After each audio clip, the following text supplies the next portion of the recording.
Yo,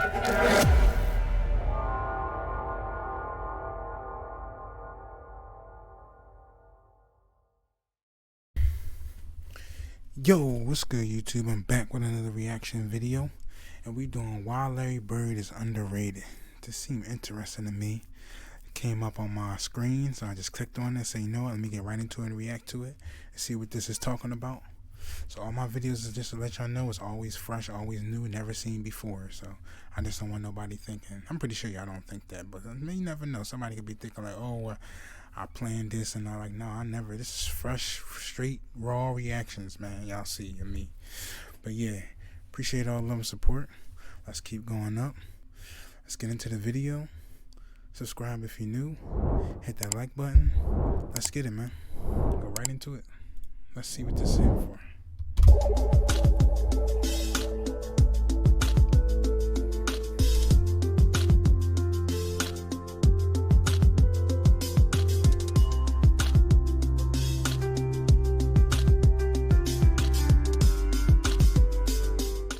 It is widely accepted that Larry Bird is one of the greatest NBA players of all time, and even sneaks his way into the GOAT debate among many basketball circles.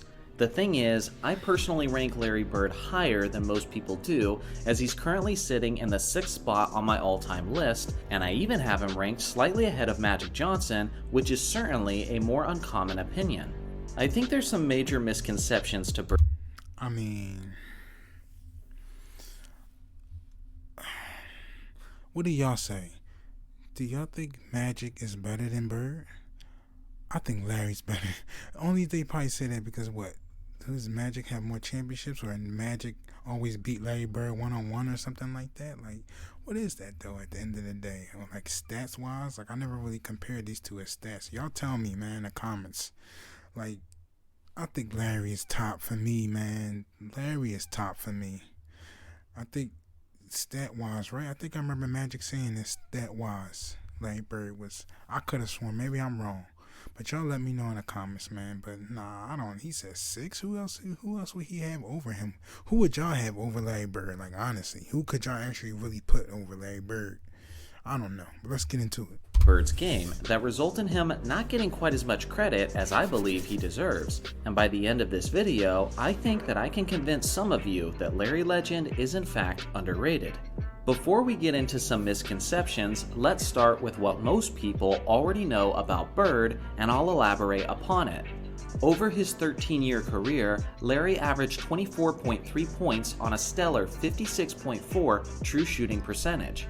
Despite their talent-heavy history, Bird is the Celtics' all-time leading playoff scorer.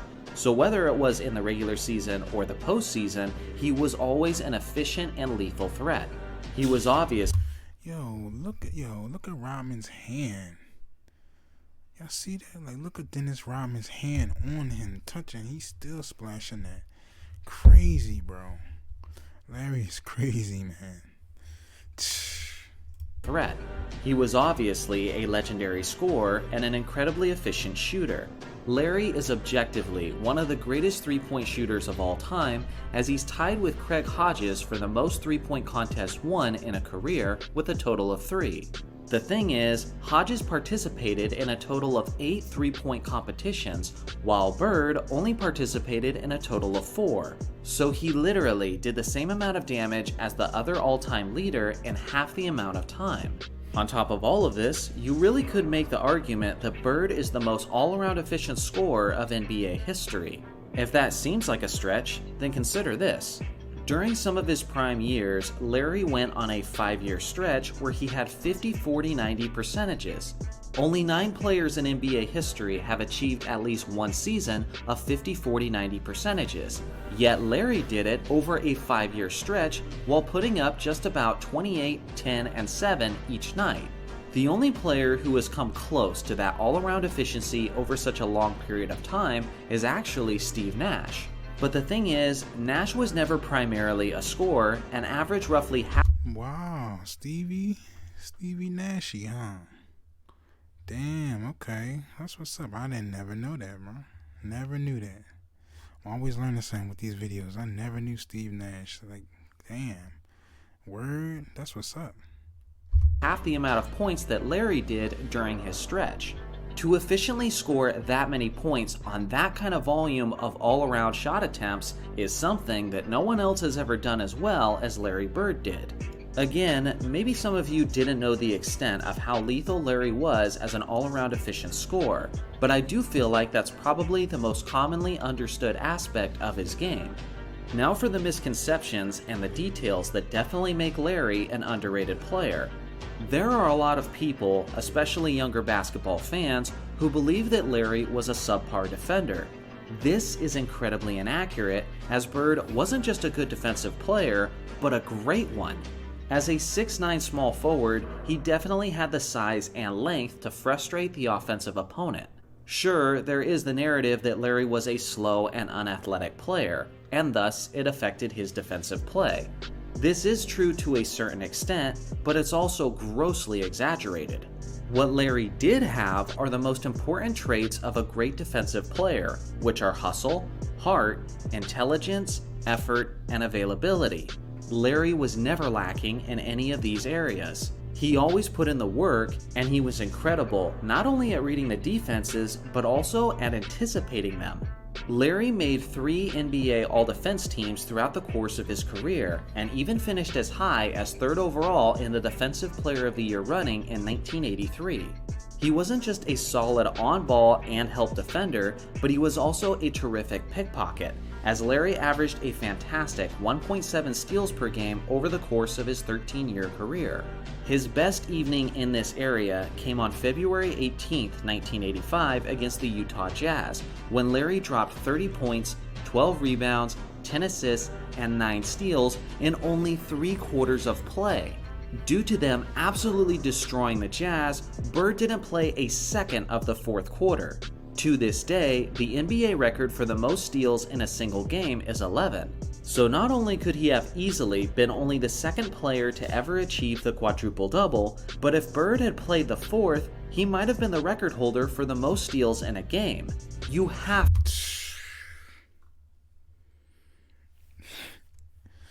Learning something new about Larry Bird every day, man. This is crazy, yo. This is crazy. to be a great defensive player in order to be in a position to seize that record. On top of all of that, Bird led the entire NBA in defensive win shares a total of 4 times. That's the 4th most in NBA history. The only players ahead of him on that list are Tim Duncan, George Mikan, and Bill Russell. That is a remarkably short list of great defensive players. I'm not trying to say that Bird was on the level of someone like Dennis Rodman or Scottie Pippen, but to call Larry anything other than a great defensive player is either completely ignorant or is just plain disrespect towards his game. The other key area where people underappreciate Bird was his rebounding ability, as Larry was simply one of the greatest rebounding small forwards that the game has ever seen. He was aggressive and tenacious as he got as high as 11 rebounds per game in 1983. Qualities that I mentioned earlier, like his size, hustle, and intelligence, are also things that helped him as he battled on the boards. Over the course of his career, Larry averaged a whopping 10 rebounds per game, and when he was starting specifically at the small forward position, he averaged 9.5 rebounds per game. That's the 3rd highest average among primary small forwards in NBA history. The only players ahead of him are Billy Cunningham and Elgin Baylor, who both played in the 1960s, which was easily the most inflated rebounding era of basketball history. So not only is Bird an underrated rebounder, not only is he objectively one of the all-time great rebounders, but he's also arguably the greatest rebounder ever at his position. Along with all the other skills I talked about, Larry was also a remarkably gifted facilitator. But I won't delve into that much, because like his shooting, I also think that's an area that a decent amount of people have a strong appreciation for. Ultimately, I think it's his solid defense and his elite rebounding that people underestimate, which is why I think he's underrated, regardless of the fact that people still refer to him as Larry Legend. Do you agree? Where does Larry Bird rank on your list of the greatest players of all time? Let me know in the comments section below. Thanks for watching as always. Make sure to like and subscribe for more basketball content, and I'll see you guys in the next video. Wow. Yeah, they're basically just, saying like we've been saying. I learned some stuff from this though. But, somebody left in the comments and said Jokic is better than Bird. I said, oh my gosh. I think I said something. I think I comment back. Somebody said Jokic is better than Bird, and I think I said Jokic is a joke. That's why they call him the Joker, right? He's a joke. But yeah, somebody said that, man. I'm just like, what? What do you mean Jokic is better than Larry Bird? Never. Jokic only had no kind of championships or nothing under him. He got a couple stats. That's it, right? Like, get out of here, man. But yeah, that's yeah. Some people don't be honest. Before I even learned all of this stuff about Larry Bird, y'all, I just thought him as a shooter. I never had him top, but now after I watched all of this, man, I got him past a lot of people. Past a lot of people, man. Even a lot of people in today's NBA, like, ain't nobody messing with Bird, man. Nobody was messing with Larry Bird. Crazy, but yeah, I didn't know that about Steve Nash. Like, I just learned some stuff about this. That's why I love doing these videos, man. Love doing these videos. But yeah, send me y'all videos, some more videos to do. Leave your comments of what y'all think on this video. I mean, where do y'all have Larry Bird? I know some people y'all told me like y'all got Larry Bird and Jordan and Magic. Like, I think Bird is over Magic for me. Because I don't think Magic never really shoot threes and stuff like Bird did. I know the passing, yeah. I know assists probably, Magic assists is definitely a crazy. But nah, I don't know. I got him number one for me right now. I don't see anybody else like Jordan is there, but nah, I got Larry Bird, man. People gotta really do their homework like I did and really check out my videos and see, and they'll learn a lot and be like, oh, But yeah, man, I'm out of this joint. Appreciate all the support. Subscribe if you're new. Hit that like button. And I'm out of this joint. I love y'all, man. Peace.